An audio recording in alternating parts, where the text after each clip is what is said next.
Hey everybody, I hope there's an everybody that's going to be watching this. I'm going to have a conversation with my brother-in-law. I think he'll like it. Great talker. And we're just going to talk about stuff that's going on. I hope we'll put it in a kingdom of God perspective. And I hope that it'll be encouraging and helpful.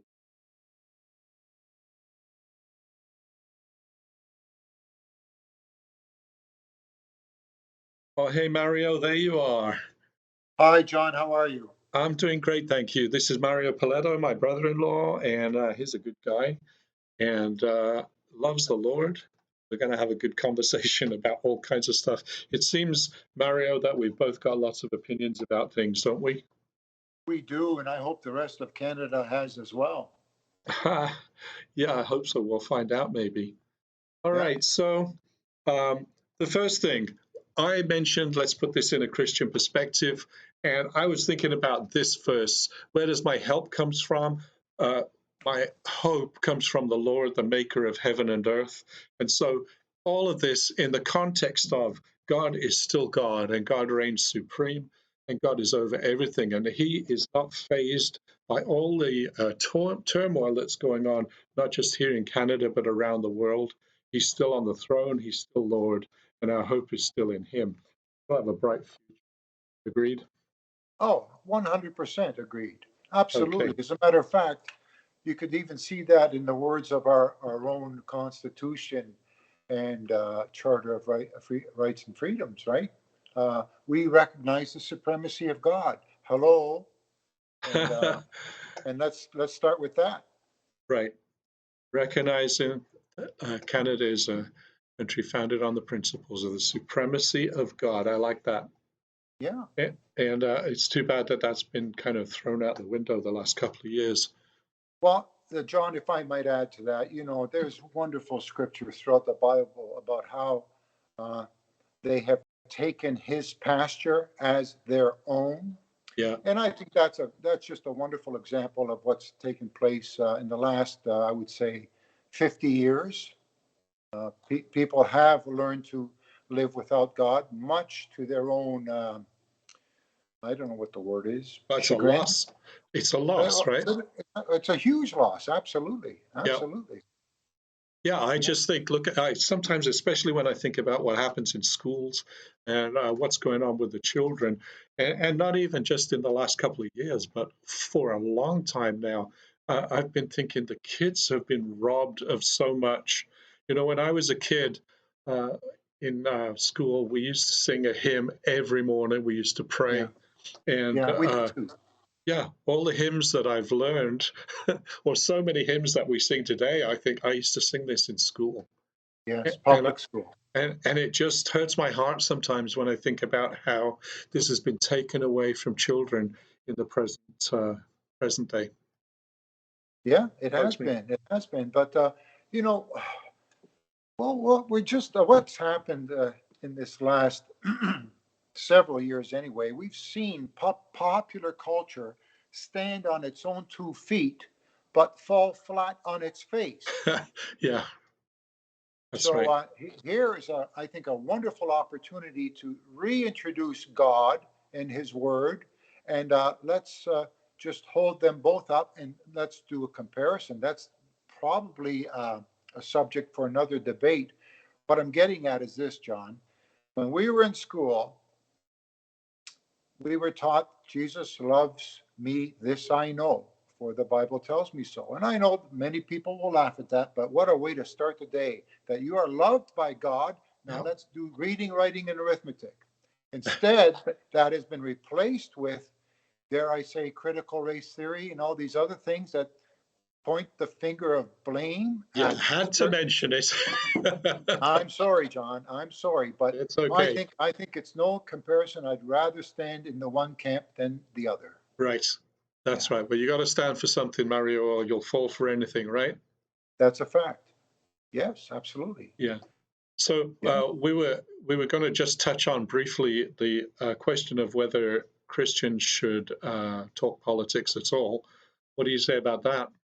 Oh, if you want my opinion on that, that's a no-brainer. That's a no-brainer. Uh, Politics is one of the what we call the mountains of influence. And for you to turn your back on politics, I think you are shooting yourself in the foot. And I think the church is doing herself, a great disservice by ignoring politics. Yeah. Okay. I agree. I think that we live in this society. We vote. We're expected to vote, and we have to have. We've got a right, and we should be expected, just like we expect to vote. We should participate fully in the process. And we've got opinions that I think, if they're informed by the Lord, they're for the good of society. So why would we hold back?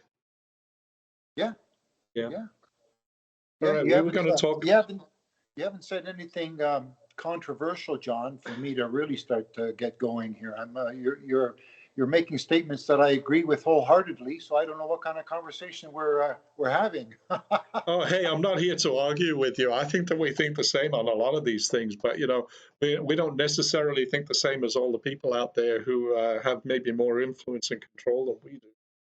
This is true, but if you really want fire and truth to come out from our mouths, we have to provoke one another. Okay, let me look at my notes and we'll see what we can do then Yeah, to yeah. provoke one another. So, in this last week, we've had the parliamentary discussion about the Emergencies Act, and Mr. Trudeau, the Prime Minister, and followed closely by the NDP, voted in favour because we desperately needed this Emergency Measures Act to be in force so that they could deal with the non-existent protest and the non-existent border blockades. And Yes, and but that was Justin Trudeau's explanation. Commission's explanation was that they did not want another election for the Canadian electorate to go through.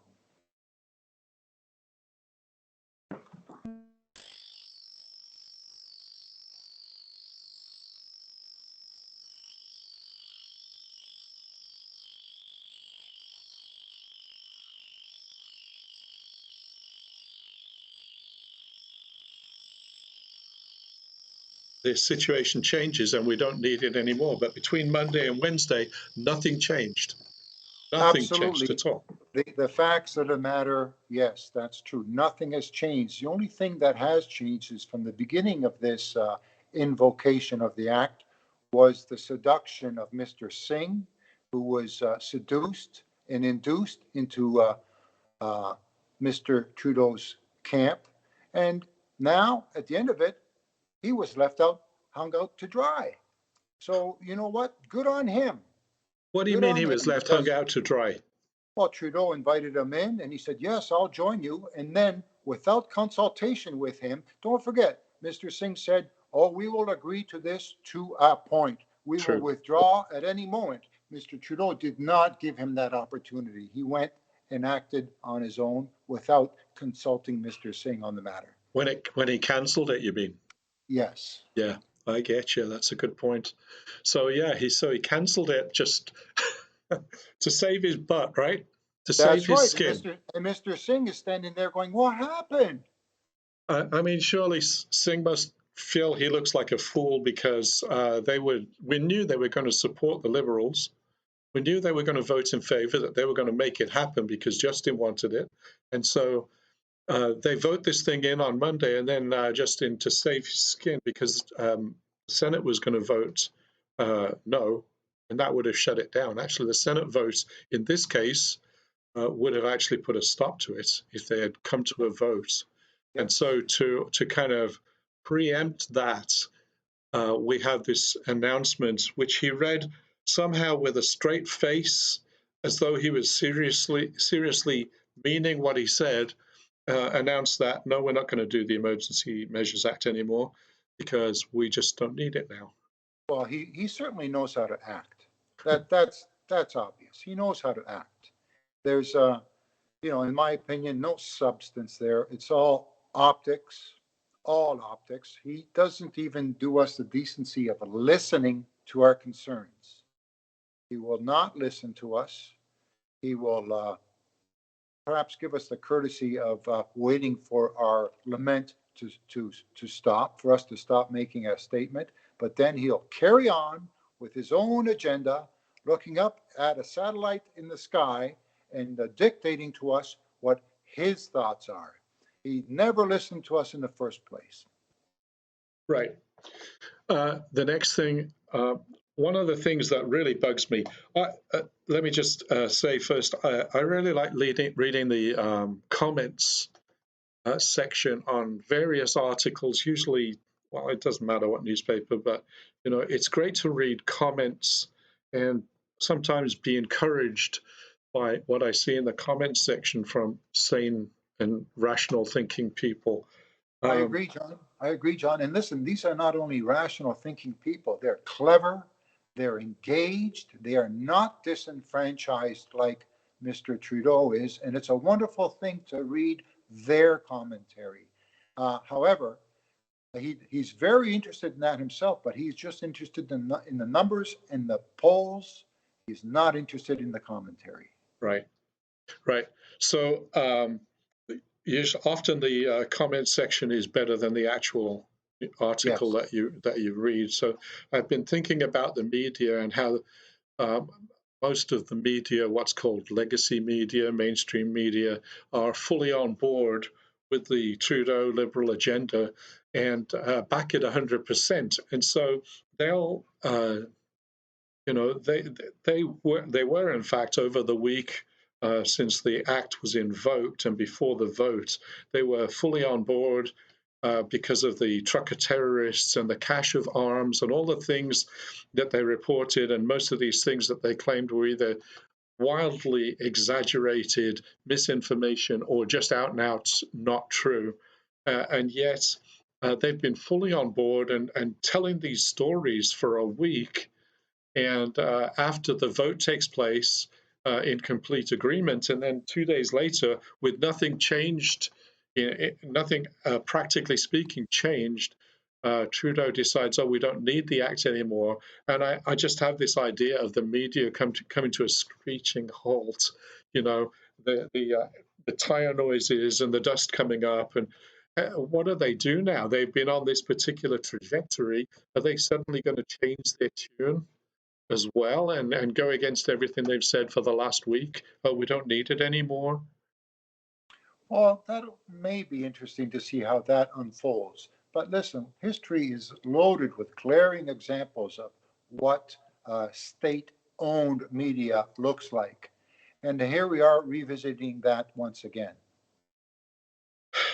State-owned media is that's about how it goes, isn't it? What can we Yeah. say that's most controversial then to really put in front of the people and make them think? If we get this video in front of people, I think we will, some anyway. Well, John, you might be a little bit more gracious than I am. Like I said before, I've been quite angry about the way things have been developing in the last several years, but I'm also hurt. I'm also hurt. How do you And mean? one of the controversies is for me, my friends and families and neighbors, not all of them, but a great deal of them, have gone along with this. And I thought to myself, my goodness, they are voters and they elect, as a matter of fact, it's because of the voters that we have what we have. Yeah, Mr. Trudeau and his accomplices, let's call them the Liberals, his accomplices, have been voted in by Canadian citizenry. This troubled me. This hurt me because, I've got neighbors that say, oh, I voted in the Communist Party in mocking jest. But, John, it hurt me to hear that.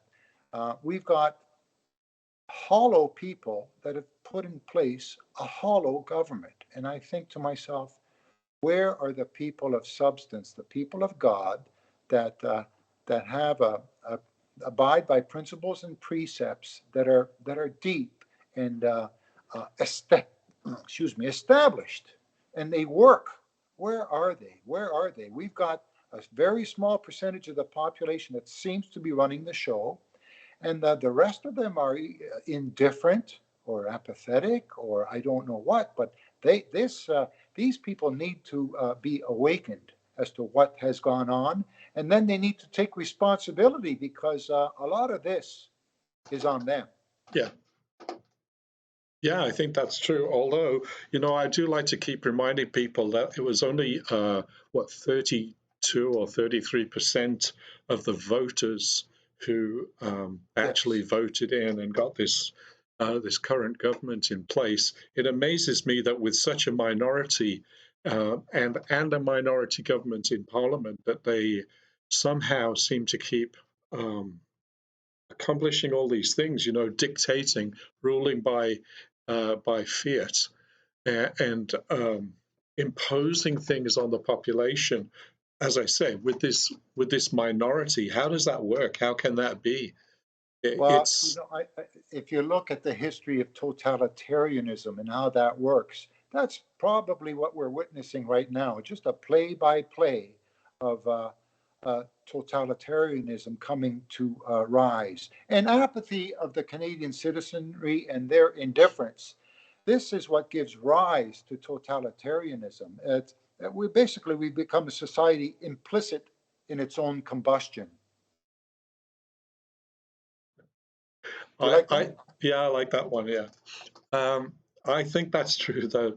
The totalitarian playbook, or other playbooks that you can think of, um, it's very interesting when you know what the guidelines are for how to advance these causes and these ideologies, and you see these rules being implemented. You can recognize them.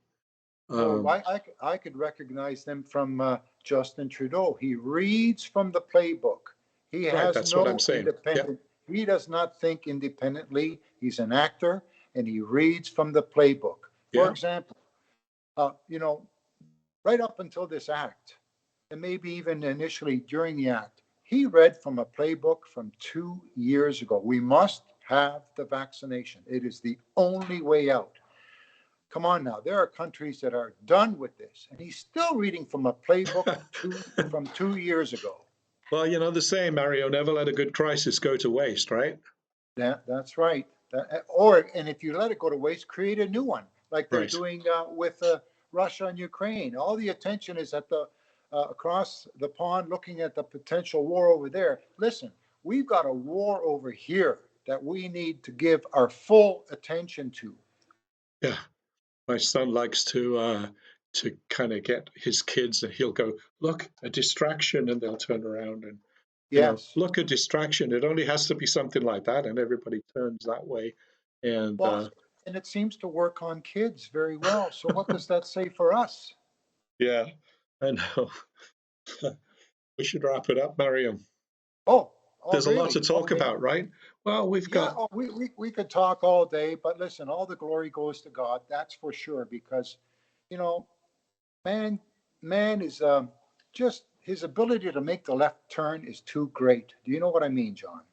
And we've got to rely on someone that thinks higher than we do, and his thoughts are above our thoughts. yeah, And if we can't wrap our heads around that, then woe to us.